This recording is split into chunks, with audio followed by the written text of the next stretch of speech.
Hi Harry, can you sum that one up for us? I'm just glad we won, to be honest. You got a little bit nervy at the end there, but no, I'm pretty happy. Just on your own innings, how do you reflect on that?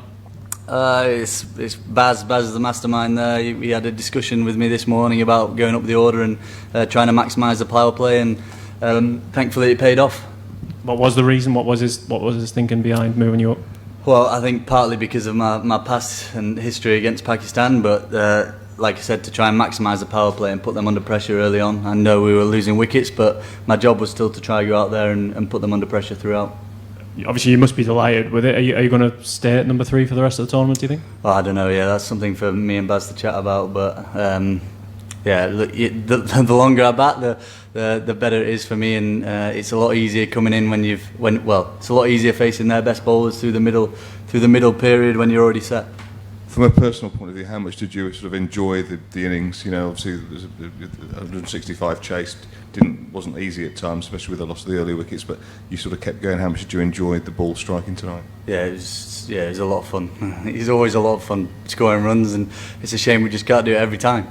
And you sort of limped, I guess. We talked about the progress in this tournament, but you're the first team into the semi-finals. That's an achievement in itself. Yeah, and that's the main aim. That's one of the reasons why we came here. We want to try and go all the way, but like I've said a few times now, our main focus now is on New Zealand. We'll reflect on this game and enjoy tonight and the next couple of days, but we've still got another game against a very strong outfit in Colombo who are against New Zealand. So our main message, as always, is stay in the moment as much as you can.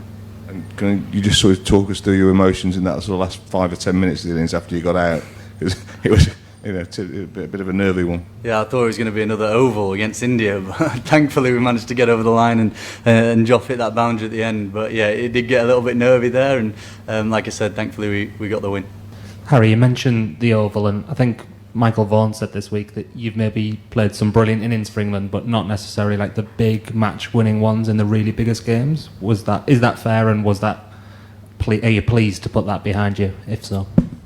That wasn't even on my radar, to be honest. I just go out there and try and win games of cricket for England and whichever team I'm playing for, and thankfully I've managed to do that tonight, and we've got the main aim, which was to get through to the semis.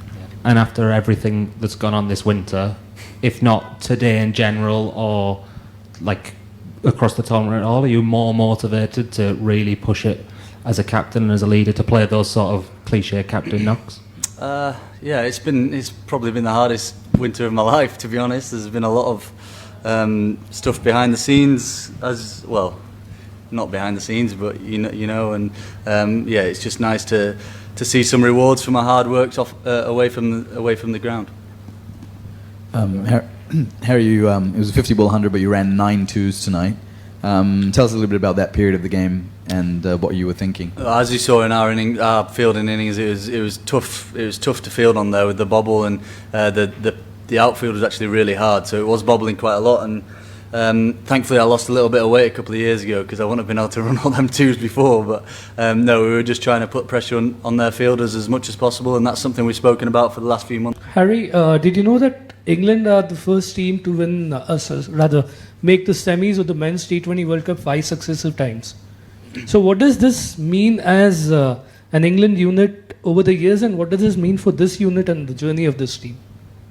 I don't know. It's just cricket, isn't it? We're winning games. We're not winning them perfectly, but thankfully we are winning games. And like I said before, we haven't had the perfect game yet, and hopefully that's just round the corner with our main players firing. And yeah, like I said a second ago, we just got to try and stay in the moment as much as possible, and not focus on the semi-final now, because we've still got another game against New Zealand, who are a very strong side and playing well as well.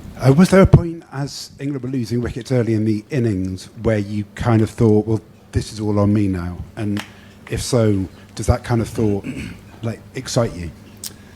I do like pressure situations, but I had full faith in Sam Curran and Will Jacks.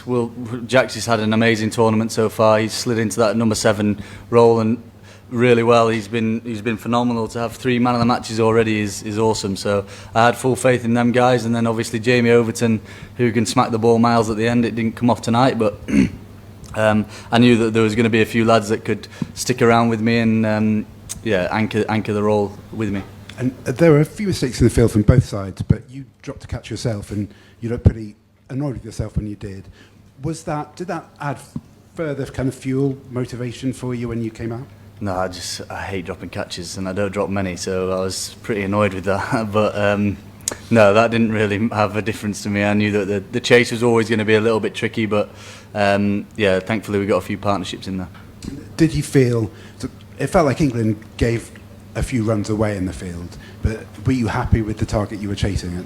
Yeah, me and Salty actually had a conversation before we went out.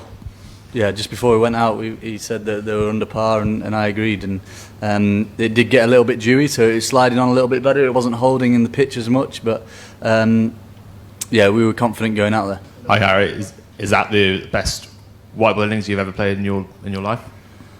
I've been asked that about 3 times already. I actually think I preferred the Sri Lanka ODI knock, to be honest. But no, that's certainly up there in the context of the game and the situation that we found ourselves. And in terms of kind of batting at 5 before, did you sometimes feel you weren't getting as many balls as you would like, and also it could be tricky to start against spin and stuff? I just try and slide into what the team thinks is the best role for me to play. And Baz, like I said, Baz came up to me this morning and said, "Look, why don't we just try you at 3 and try and maximise the power play?" And thankfully, I got off to a good start. And like I said before, it's a lot easier facing their main threat bowlers when you're on 30 or 40 rather than starting against them. And just finally, is the form of Joss a concern at all, and any kind of message for him? No, he's like I said, plenty of times. He's a powerhouse of world cricket. He's done it on every stage. He's won World Cups in ODIs and T20s, and it's just a matter of time. I was also going to ask about Joss. I mean, I know these things happen, but he does look, even by his own standards, he looks pretty disconsolate. Is he Sorry, okay? What does that word mean? Unhappy. And would you seriously consider maybe dropping him to 3 or whatever? Could you move the order around, maybe even open yourself? I think people have got to give him a little bit of cut him a little bit of slack. To be honest, I think the things that he's done in world cricket has been phenomenal. He's played over 500 T20s. He's played 150 odd for England, and he's still averaging 35, striking at 145. So yeah, he's arguably our best player, and he's just not hitting them out of the middle at the minute. But yeah, I feel like people have probably got to cut him a little bit of slack. Harry, you have played with Shaheen Afridi. How difficult was and challenging to play with him, because he was very superb today, the way he bowled his first spell, and the strike rates. How difficult was for you to keep the strike rate above 8, because you guys have lost 3 wickets earlier? Sorry, who was the bowler you said? Shaheen Afridi, because you have played Shaheen Afridi in the Lahore Qalandars. Yeah. Was it a little bit easy to face him, or it was challenging today because Shaheen played for some phenomenal cricket? No, he bowled very nicely up top. To take 2 wickets up top, it always puts the team on the back foot, and thankfully we did that to them with Joff as well. And yeah, he looked like he was bowling well, and yeah, he got the rewards for his hard work.